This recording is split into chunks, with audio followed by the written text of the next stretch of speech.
রেলগাড়িতে ভিড়ের অভিজ্ঞতা অনেকের জীবনের অংশ। বাংলাদেশের ট্রেনে ভিড় যেন এক নিত্যনৈমিত্তিক ঘটনা। বিশেষ করে বিশ্ব ইজতেমার সময় ট্রেনে এই ভিড় আরও প্রকট আকার ধারণ করে। বাংলাদেশের টঙ্গী অঞ্চলে অনুষ্ঠিত বিশ্ব ইজতেমা একটি গুরুত্বপূর্ণ ইসলামিক জমায়েত, যেখানে দেশ বিদেশের লক্ষ লক্ষ মুসলমান অংশ নেন। এ সময় ট্রেনে ভিড় সাধারণ ঘটনা হয়ে দাঁড়ায়, কারণ ট্রেন ইজতেমায় অংশগ্রহণকারীদের জন্য একটি প্রধান পরিবহন মাধ্যম। শুধু দেশীয় নয়, বিভিন্ন দেশ থেকেও মুসল্লিরা ইজতেমায় আসেন। ফলে ট্রেনের ভিড় বহুগুণ বেড়ে যায়। ট্রেনে ভিড়ে যাত্রীদের জন্য শারীরিক ও মানসিক চাপ তৈরি হয়। দাঁড়িয়ে ভ্রমণ করা, দমবন্ধ পরিবেশ, ঠেলাঠেলি সবই যাত্রার একটি অংশ হয়ে দাঁড়ায়। অনেক সময় ট্রেনের ছাদেও যাত্রী বসে থাকে, যা অত্যন্ত বিপজ্জনক। ইজতেমার মতো বিশাল আয়োজন লক্ষাধিক মানুষের সমাগম ঘটায়। ট্রেনের স্বল্প ভাড়া ও সহজলভ্যতা একে ভ্রমণের জন্য সবচেয়ে পছন্দনীয় করে তোলে।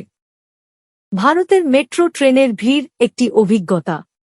ভারতের মেট্রো রেল দেশের বিভিন্ন শহরে জনসাধারণের দ্রুত এবং সাশ্রয়ী পরিবহনের অন্যতম গুরুত্বপূর্ণ মাধ্যম। দিল্লি, মুম্বাই, কলকাতা, চেন্নাই, বেঙ্গালুরু সহ বিভিন্ন শহরের মেট্রো প্রতিদিন লক্ষ লক্ষ যাত্রী পরিবহন করে। তবে বিশেষ করে পিক আওয়ারে, অফিসের সময়, মেট্রো ট্রেনে ভিড় অভিজ্ঞতা যেন সাধারণ বিষয়।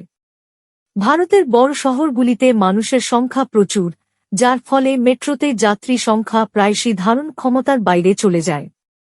সকাল ও সন্ধ্যার সময় কর্মজীবী এবং শিক্ষার্থীদের চাপ মেট্রোতে ভিড় বাড়ায়। ভারতের বিভিন্ন উৎসবের সময় যেমন দুর্গাপূজা, দিওয়ালি বা ক্রিকেট ম্যাচের দিনগুলোতে মেট্রোতে অতিরিক্ত ভিড় হয়। প্রতিটি স্টেশনে কম সময় থামার কারণে যাত্রীরা ওঠানামা করতে গিয়ে সমস্যায় পড়েন। দরজার কাছে বেশি ভিড় বা ধাক্কাধাক্কি দুর্ঘটনার কারণ হতে পারে। সম্ভাব্য সমাধান। তবে যানজট এড়িয়ে দ্রুত এবং কম খরচে গন্তব্যে পৌঁছানোর জন্য মেট্রো অনেকের পছন্দের মাধ্যম। মেকলং রেলওয়ে মার্কেট থাইল্যান্ডের একটি বিখ্যাত বাজার, যা তার অভিনব অবস্থান এবং আকর্ষণীয় বৈশিষ্ট্যের কারণে বিশ্বব্যাপী পরিচিত। এটি ট্যালাট রোম হুপ অর্থাৎ ছাতা বন্ধ করার বাজার নামেও পরিচিত। ব্যাংকক থেকে প্রায় ৮০ কিলোমিটার দূরে সামুদ সংক্রাম প্রদেশে অবস্থিত এই বাজারটি পর্যটকদের কাছে অত্যন্ত জনপ্রিয়। তবে এর বিশেষত্ব কি? বাজারের মাঝখান দিয়ে রেললাইন। বাজারে তাজা ফলমূল, সবজি, মাছ, সামুদ্রিক খাদ্য, মশলা এবং স্থানীয় খাবার বিক্রি হয়। এটি স্থানীয় ক্রেতাদের পাশাপাশি পর্যটকদের মধ্যেও অত্যন্ত জনপ্রিয়। প্রতিদিন নির্ধারিত সময়ে একটি ট্রেন এই বাজারের মধ্য দিয়ে ধীরগতিতে চলাচল করে।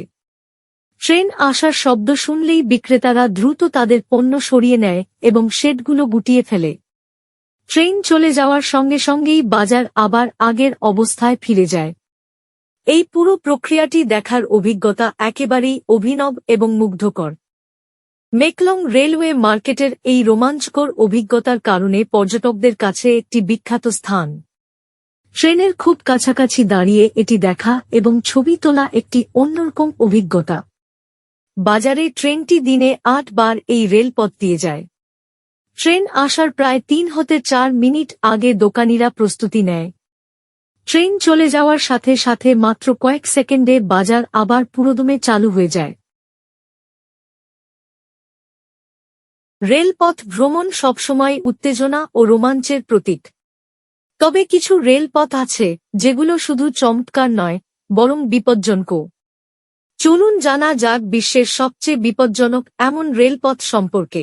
পাম্বান রেলওয়ে ব্রিজ, যা রামেশ্বরম ও ভারতের মূল ভূখণ্ডের মধ্যে সংযোগ স্থাপন করে, একটি অসাধারণ প্রকৌশল কীর্তি। এটি ভারতের তামিলনাড়ু রাজ্যের রামেশ্বরম দ্বীপের পাম্বান চ্যানেলের উপর অবস্থিত। এই ব্রিজটি দেশের প্রথম সমুদ্র সেতু এবং ভারতীয় রেলওয়ের অন্যতম প্রতীকী স্থাপনা। পাম্বান রেলপথ ১৯১৪ সালে উদ্বোধন করা হয়। এটি প্রায় ২.০৬ কিলোমিটার দীর্ঘ এবং সমুদ্রের উপর নির্মিত ভারতের প্রথম ব্রিজ। ব্রিজটির বিশেষ বৈশিষ্ট্য হল এটি একটি ক্যান্টিলিভার সেতু। মাঝখানে একটি মোবাইল সেকশন আছে যা জাহাজ বা নৌকাগুলির চলাচলের জন্য উঠানো যায়। পাম্বান ব্রিজটি এমন একটি অঞ্চলে অবস্থিত যেখানে সমুদ্রের জোয়ার, প্রবল বাতাস এবং জলোচ্ছ্বাস প্রায়ই হয়। এ ধরনের প্রতিকূল পরিবেশে ব্রিজটি টিকে থাকা প্রকৌশলীদের মেধা ও দক্ষতার এক অনন্য নিদর্শন। ডাউলিস রেলপথ প্রকৃতির মাঝখানে রেলওয়ের এক বিষয়। ডাউলিস রেলপথ, যা ইংল্যান্ডের ডেভন কাউন্টিতে অবস্থিত, ব্রিটিশ রেলওয়ের একটি অন্যতম মনোমুগ্ধকর অংশ। এটি দক্ষিণ-পশ্চিম রেলপথের একটি গুরুত্বপূর্ণ অংশ এবং এর অবস্থান ও প্রকৃতির সৌন্দর্যের জন্য বিখ্যাত। ডাউলিস রেলপথটি 1846 সালে প্রথম চালু হয়েছিল। বিখ্যাত প্রকৌশলী ইসম্বার্ড কিংডম ব্রুনেলের ডিজাইনে এটি নির্মিত হয়।